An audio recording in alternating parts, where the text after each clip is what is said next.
You are about to enter the Chrome Dome.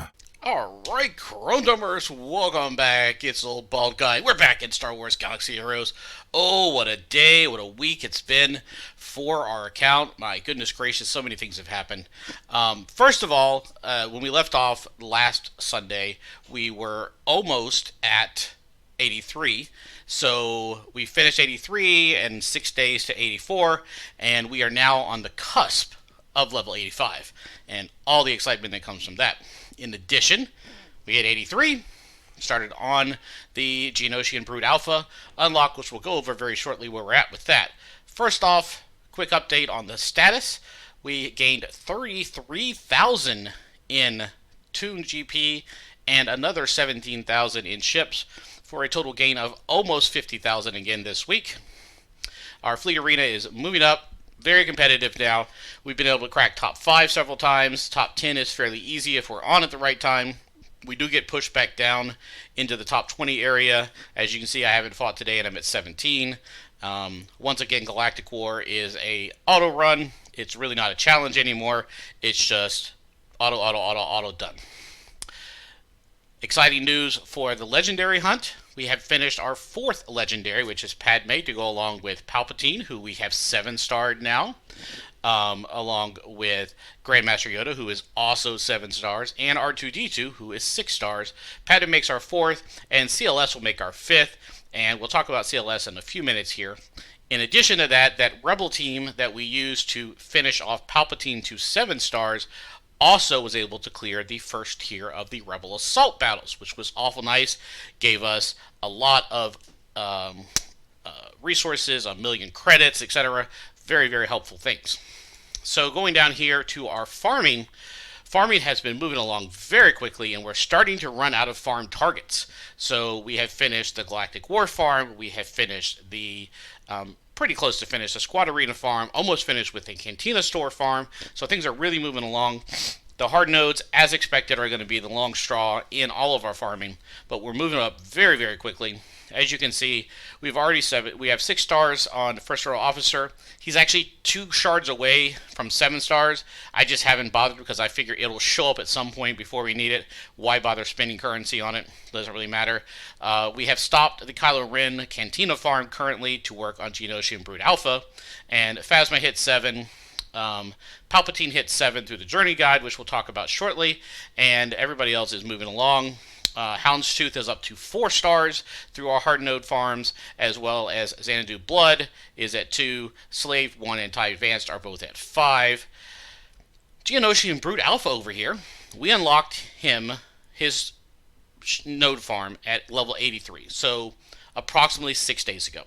In 6 days, we have gotten him to 5 stars, and we are part of the way to 6. So it's moving along very quickly. We had saved up, as I mentioned previously, like 1.6 thousand, 1,600 crystals, and we have burned through those. We've been spending 600 a day doing triple Cantina refreshes to get GPA up, and he has made it. He's at 5. That allowed us to unlock Padme, and the event was super easy with a 5-star Brood Alpha, and all these guys, the other 4 Geos maxed. So nice guys there. In addition, Sunfax ship finally hit 7 stars. That helped a lot in Fleet Arena as well. Not much else has changed here. We just keep leveling up and doing what we can there. The Rebels, we finished Old Ben and Farm Boy Luke to 7 stars, paid their 1,000,000 credits to get their 7-star added on, and was able to finally finish the Palpatine 7-star farm as well. And Tarkin has been 7, TIE Fighter has been 7, and we also finished Snow Trooper to 7. And of course, now that we have him at 7 stars, every freaking Bronzium we open is Snow Trooper shards. Why not? Because that's how that works. Another quick change that I decided to make, I'll show you this eventually. I decided the 2 strongest GAC Omicrons are generally considered to be Qui-Gon Jinn and Zam. So, since I have a strong Qui-Gon Jinn and I'm building my bounty hunters, I figured why not put Zam in as a bounty hunter as a future Omicron target when I have bounty hunters up and running. And we'll do the Qui-Gon Jinn Omicron now to bring into GAC, and that should leave us with 2 dominant teams in GAC, both Qui-Gon Jinn and Geos. So that should be really strong to really dominate the early GAC meta when we hit there. And let's take a look now at where we are on some things. So first off, as I mentioned, Padme is unlocked. So Geos are moved on. They're a solid team. This is going to be our Padme team for now. We are going to bring in General Kenobi at some point. Barris is a pretty solid backup for the time being. I don't know exactly how we'll pull that off, but down here, really all that matters for the Jedi when you're running the Qui-Gon Jinn Omicron is Anakin. So the trick is that Qui-Gon Jinn gives offense, a lot of offense to everybody. As soon as Qui-Gon Jinn dies, Jedi Anakin goes off and wipes the board with his upgraded board wipe thing. So it's really strong, and they're fast. And if you take a look, I gave him the first Zeta. We have 4 Zetas to spend. I already spent 1. And as you look at his Omicron here, Jedi allies instead gain offense equal to 30 times their speed, doubled while they have foresight. All allies are Jedi. Other Jedi allies can't be defeated if Qui-Gon Jinn is active. Can't gain damage immunity or stealth, and he can't be revived. When he is defeated, all Jedi allies will get 100% health, protection, and 400% of his offense for 2 turns. So what happens is he dies, and you board wipe with Anakin.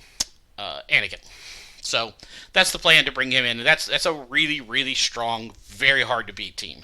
Very hard to beat.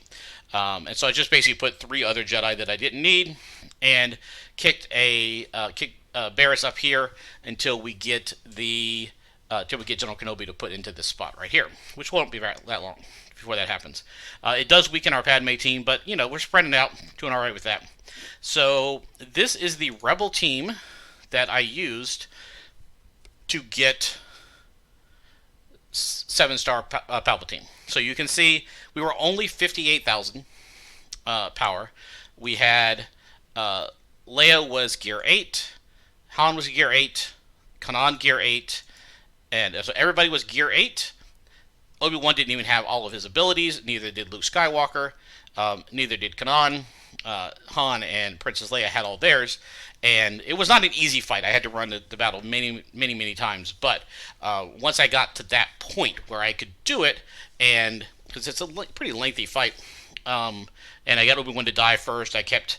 What the key was to get Han to taunt, which let everybody else go enough and let Princess Leia and Luke Skywalker, Farm Boy Luke, take out the people. So that's what this was. And then once we have R2 ready, then we'll jump in and finish off CLS.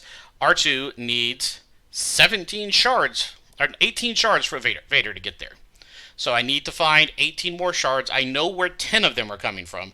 You get 5 from finishing the 85, and I get 5 for finishing the hard nodes at level 85 on the final tier of hard nodes. So that's 10, and I get 7 for buying enough from the Squad Arena store, which I'm trying to buy as many as I can right now of small increments to get us there.